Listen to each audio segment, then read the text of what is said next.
Calon petahana akan mendominasi dalam Pilkada serentak 2020 di Sumatera Selatan. Dari 7 daerah yang menggelar pilkada, 6 diantaranya diikuti calon petahana yang tengah menjabat kepala daerah tersebut.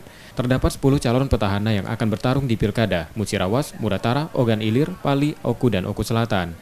Pada para calon petahana, Badan Pengawas Pemilu Sumatera Selatan akan melakukan pengawasan ekstra.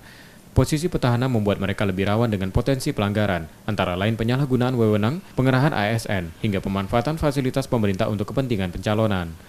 Bawaslu siap menerima laporan kasus dan akan mengkaji keterikatannya dengan jabatan calon petahana. Terkait dengan calon petahana ini, kami akan mengawasi lebih ekstra. Kenapa?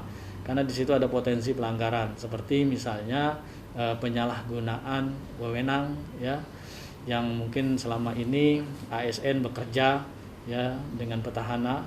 Nah, ini kita akan cek apakah dinas-dinas, instansi-instansi pemerintah tersebut ada memberikan keuntungan bagi calon. Di masa pandemi seperti saat ini, hal lain yang juga rawan terjadi adalah pembagian bansos untuk kepentingan kampanye. Bawaslu meminta calon petahana tak menjadikan pemberian bansos sebagai kesempatan meraup keuntungan politik. Rizky Nurmizan, Kompas TV, Palembang.